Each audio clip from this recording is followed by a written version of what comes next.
सुबह ने ये सवाल पूछा है कि 1 साल पहले मेरा सिजेरियन हुआ था, पर दुर्भाग्यवश मेरा बच्चा पैदा होते ही गुजर गया।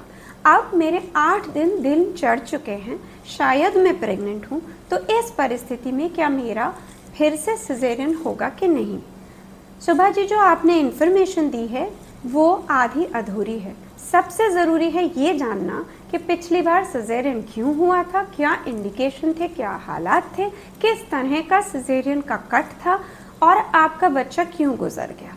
उसी को मद्देनज़र रख के हम आपके प्रश्न का सटीक उत्तर दे सकते हैं। दीपक बाल्यान जी ने भी कुछ ऐसी ही परिस्थिति का प्रश्न पूछा है।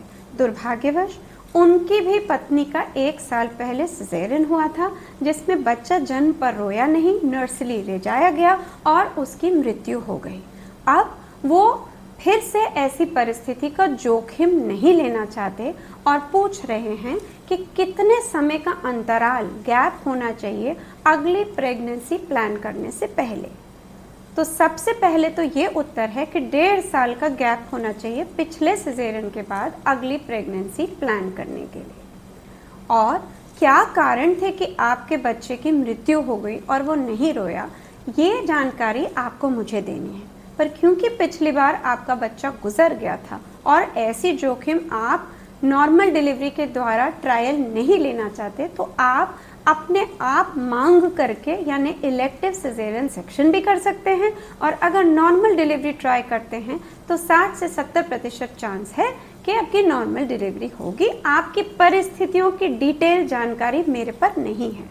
तल्ला खून के साथ दुर्भाग्यवश कुछ ऐसे परिस्थिति हुई कि बच्चा पेट में ही ख़त्म हो चुका था, बच्चे की डेथ हो चुकी थी और जो कॉर्ड होती है उसकी वजह से बच्चा पहले ही ख़त्म हो चुका था। उस बच्चे को बाहर निकालने के लिए सिजेरियन करना पड़ा। अब मुझे ये डिटेल्स नहीं पता कि कितने समय पहले वो बच्चा ख़त्म हो चुका था, क्यों हम दर्दें देने के लिए इंतज़ार नहीं कर सकते थे, क्यों एक गुजरे हुए बच्चे को हम नॉर्मल डिलीवरी के द्वारा बाहर नहीं निकाल सकते थे। कई बार ऐसा होता है कि बच्चे को गुजरे बहुत दिन हो चुके होते हैं और ब्लड टेस्ट पैरामीटर्स काफ़ी हिल चुके होते हैं और हमारे पास उतना टाइम नहीं होता कि हम मैसरेटेड बच्चे को बाहर निकाल सके नॉर्मल डिलीवरी से।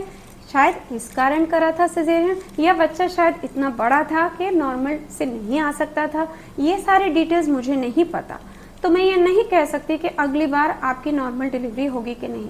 पर आपका दूसरा सवाल था कि क्या मैं अब बच्चा कंसीव यानी कि बच्चा मेरे पेट में ठहर भी पाएगा कि नहीं, उसके लिए आप क्यों परेशान हो रहे हैं। बच्चा अगर आपके पेट में गुजर गया वो एक इलेदा बात है और आपका बच्चा फिर से ठहरेगा वो इलेदा बात है।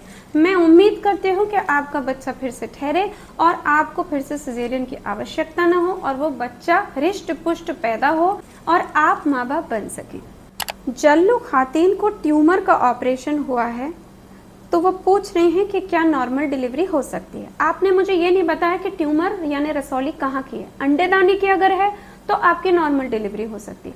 अगर बच्चेदानी का ट्यूमर है और बच्चेदानी का ट्यूमर बच्चेदानी की ऐसी परत में था जहाँ बच्चेदानी के अंदर की कैविटी जिसमें बच्चा रहता है उसकी परत नहीं काटी गई यानी कैविटी एनक्रोच नहीं हुई, तो नॉर्मल डिलीवरी आप ट्राई कर सकती हैं। अगर कैविटी खुली है तो आपका सिजेरियन ही होगा। आपको कैसे पता चलेगा इसके बारे में?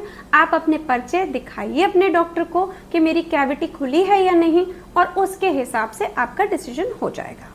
प्रियंका कुमारी का केस बिल्कुल ही अलग है।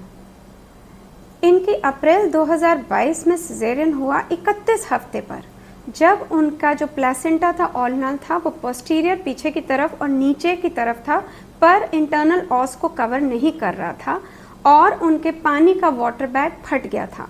दुर्भाग्यवश सिजेरियन करने के बावजूद भी 7 महीने पे वो बच्चा गुजर गया। अब वो पूछ रहे हैं कि मुझे कितना गैप रखना चाहिए और क्या ऐसी ही परिस्थिति वाटर बैग फटने की और प्लेसेंटा लो लाइंग होने की फिर से आ सकती है कि नहीं। तो जो प्लेसेंटा लो लाइंग है उसके फिर से प्लेसेंटा लो लाइंग होने के चांसेस हायर होते हैं, पर आमतौर पे ऊपर की तरफ होते हैं। वाटर बैग फिर से रप्चर हो सकता है उसी समय पे, इसलिए ये जानना ज़रूरी है कि वाटर बैग रप्चर होने के अर्ली कारण क्या थे, पिछली बार अगर सिजेरियन कराया है तो फिर से सिजेरियन होने के चांसेस इस परिस्थिति में बढ़ जाते हैं। गैप आपको मिनिमम 1.5 साल का रखना चाहिए। आशा करती हूँ कि आप अपने प्रश्न का उत्तर इसमें पा पाए अपने नाम के साथ। यदि नहीं तो माफ़ी मांगती हूँ, अगले एपिसोड में लेने की पूरी चेष्टा करूँगी। आपसे मिलती जुलती परिस्थिति ही इन प्रश्नों में आपको मिल जाएगी।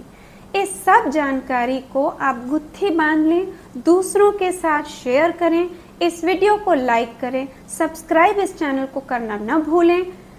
YouTube पे ये डॉक्टर पूजा दीवान गायनी चैट चैनल के अलावा इंस्टाग्राम पे भी हमारा डॉक्टर पूजा दीवान गायनी चैट का अकाउंट और फेसबुक पे डॉक्टर पूजा दीवान का पेज, सारों का नाम एक ही है। इसी के साथ आपसे अलविदा लेते हैं। नमस्कार।